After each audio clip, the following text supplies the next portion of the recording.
Hello again, everyone. Edwin Leonard back once again.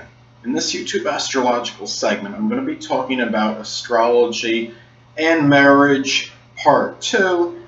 I did have one video entitled Astrology and Marriage that had come up some time ago that I uploaded. In this one, I'm going to be talking a little bit about what I stated in the first one, but I'm going to expound and elaborate on certain things. I'm going to actually add perhaps some things that that I didn't include in the first one. So you're going to be getting a little bit more information, plus some of the info that was in the first video. Well, anyway, people, first thing is, now as far as astrology and marriage goes, well, firstly, I mean, the 7th house cusp can represent or reflect who we may marry the first time if we do have 2 marriages. Now, the 7th house cusp, I mean, mine is in Scorpio, so it could indicate I may marry somebody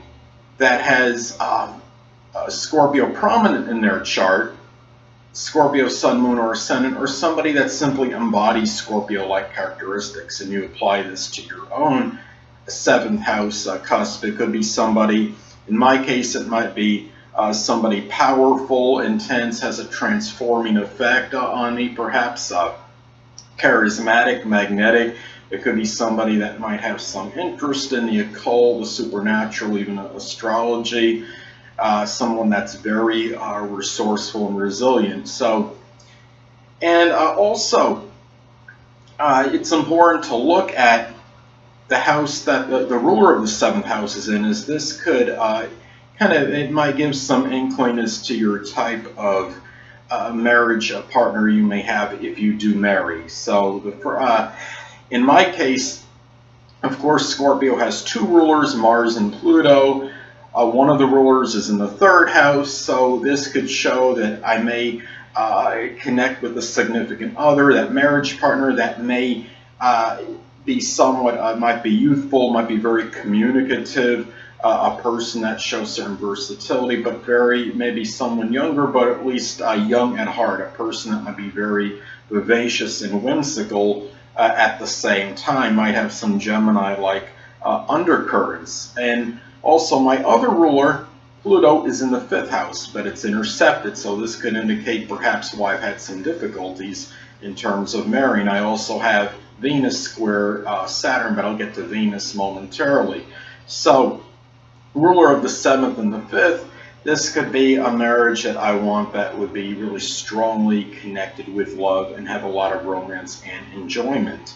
And it might be somebody that might be rather creative and loves to play games and have amusement and fun. So anyway, but the Venus placement that you have in your chart, well, this could be the kind of person that you may desire in terms of love and in terms of relationships, which could be a marriage relationship, as opposed to the 7th house cusp mainly is about, I believe, what represents or could reflect that marriage partner. Now, Venus, like in my case, I have Venus in Leo, so this could be a person that I may attract that, in some cases, could have Leo prominent in their chart, could be a Leo sun, moon, or ascendant, or somebody that embodies those Leo-like traits or characteristics. And this could be somebody that may be, or what I desire in relationships and love, somebody that may be flamboyant, a very magnetic or charismatic person, somebody that is magnanimous and generous, and might even be somebody that might be really not afraid to spend a few extra bucks here and there on me. So those are some things to look at. Now, another thing too is Juno in your natal chart. Now, Juno, in contrast to Venus, Juno could be what we require or need in a marriage partner, significant other, or committed relationship. Now, Juno, like in my case, I have Juno in Aries, and it's in the 12th house. So the person that I may that I might require or need could be a sun, moon, or ascendant in Aries, or a person that embodies Aries-like characteristics. And it's interesting because I was engaged at one time to a woman that she has her sun in Aries, but also she had a moon in Scorpio, and lo and behold, as I stated before, Scorpio is on my 7th house cusp. So I thought that was very interesting. And the thing about it is, like in my case though, with Juno and Aries, this could be a person that might be somewhat combative, maybe very aggressive, but yet courageous and has a lot of fortitude. But being in the 12th house, it could also be somebody that might have some kind of limitation or restriction, or a person that might have a strong interest in the spiritual or the metaphysical. So, and somebody that enjoys, perhaps thrives on solitude and seclusion. So, anyway, now another thing to look at too is your 9th house cusp. Now, many believe that the 9th house cusp can reflect that second marriage, if we do have one, even if if we have that second marriage. Now, in my case, I have Capricorn on the cusp of my 9th house, and the ruler falls in the 12th house of restrictions. So it's a little bit of a double whammy how I perceive it in terms of restrictions and limitations, because of course Capricorn is ruled by Saturn, and that's the sign on the cusp of my 9th house, and also the ruler of it falls in the 12th house of limitations and restrictions. I do believe in that. Coupled with the fact I have Venus squaring Saturn, I might be very fortunate if I marry one time. I think it's very highly improbable I'm going to have a second marriage. It'll probably be for me one and done. I'll probably, if I do marry, it'll just be one time and there won't be a second. I doubt very highly that there will be a second one. Now, and keep in mind too, I think another interesting point is, I want to get back to the 7th house momentarily. Now, the 7th house, it'd be interesting. I mean, imagine if somebody has Gemini on the cusp of the 2nd house. And I mean, they could have, this could be a person that might, I mean, right there, that could indicate 2 marriages. And the thing is, I mean, and let's say they have Jupiter in the 9th, which could be very fortuitous in that second marriage, as far as the bias, something if they were to have one. So, I mean, there are certain things that might indicate maybe more than one marriage in a chart. That's why I wanted to bring that up, really. Now, another thing, too, to look at is, and a lot of people may not think it's that significant. I don't think it is, compared, at least in contrast to, say, Juno, the 7th house cusp, or Venus, but the Arabic part of marriage can have certain significance.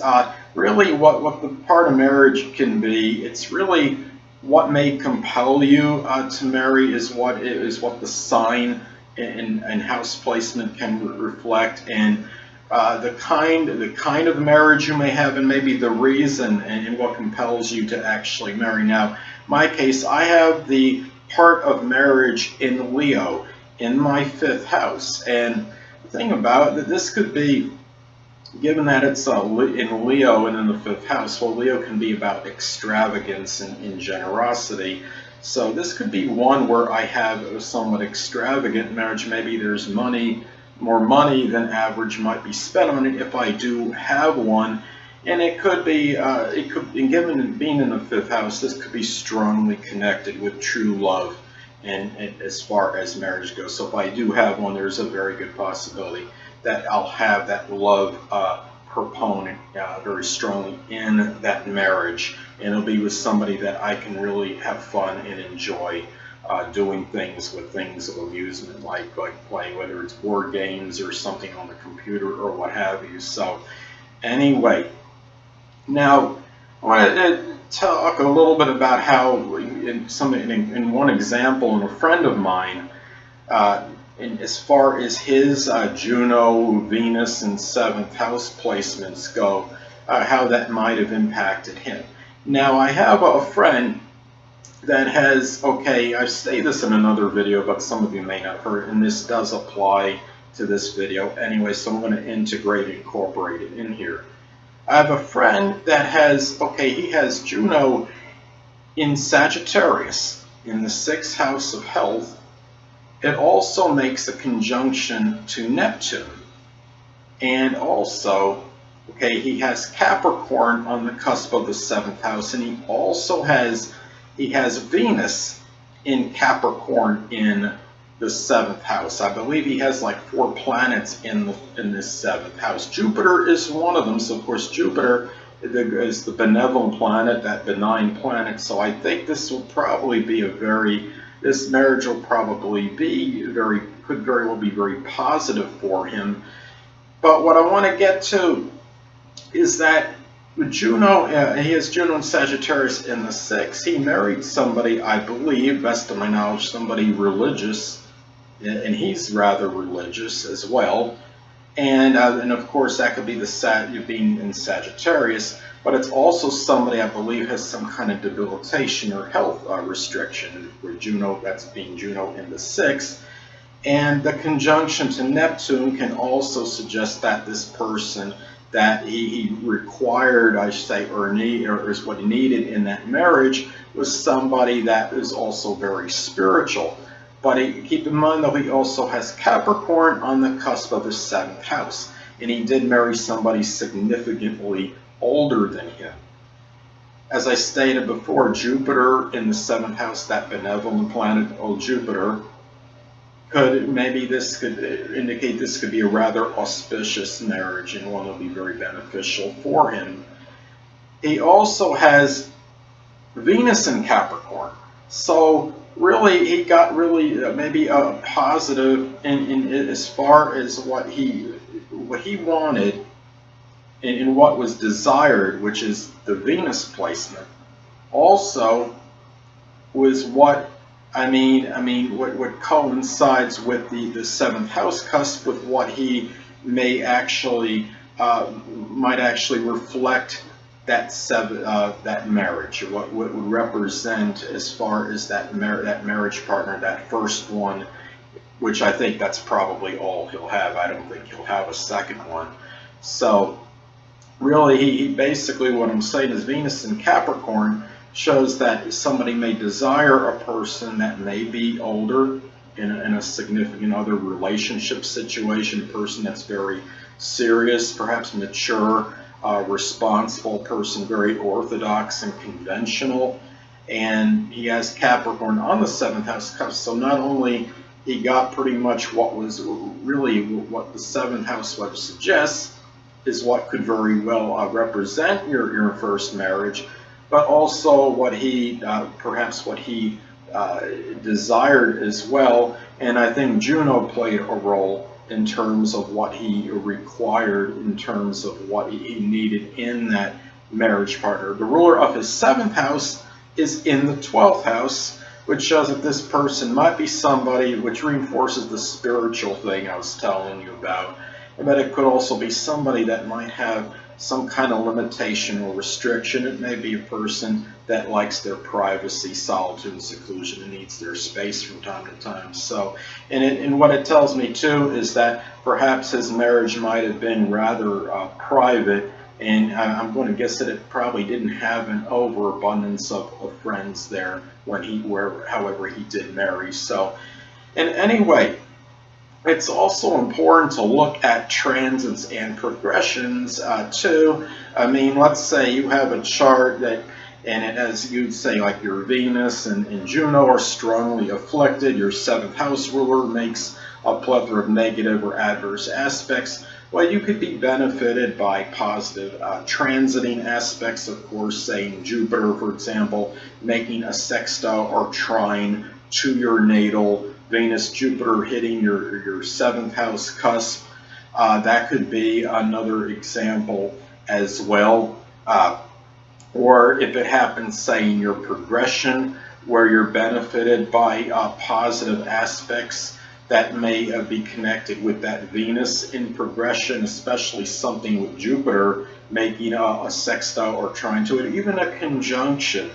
And those are some things to look at as far as, and even maybe hitting your Juno could be another example. So I want to include that. Transiting Juno, making a sextile, trine, or even conjunction. Transiting Jupiter, making a sextile, or trine, or even a conjunction to your natal Juno, or in your progressed chart, say Jupiter is making one of those aspects to your natal, to your progressed Jupiter, making a positive aspect to your progressed Jupiter. So those are progressed Juno and Jupiter.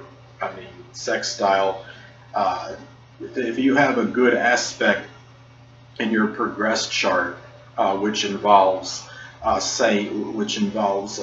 Jupiter and Juno, that could be very auspicious. That's what I'm saying. So that's another thing too. And what's interesting in my my chart, in my progressed chart, I have the part of fortune on the cusp of the 7th house right now, almost making it exact conjunction to my 7th house cusp in my progressed chart. So hopefully maybe that will be something that might be fortuitous and might be advantageous for marriage. Maybe it can finally happen, but I guess time will tell. It could also be something that might be positive in terms of a possible partnership or just relationship in general, or even like it could be some business partnership which could happen some point. Given the fact that 7th house could also be about business partnerships, and it could also, and being in Capricorn, that could really help that as well, because Capricorn is a zodiac sign, of course, that is associated with business. So anyway, people, well, that'll conclude this YouTube astrological segment for Astrology and Marriage Part 2. And stay tuned next time, where I will be continuing my series on Juno in the houses. 2 things I want to get with you on before I head out. Firstly, the stars may impel, but do not compel. And secondly, never isolate any single astrological element, aspect, planetary placement, position, configuration, influence, or what have you, and make an analysis of a person, astrologically speaking, based on this alone, because astrologically speaking, the person is the sum of all their components in their natal chart, and not just one. Until next time, people, stay well.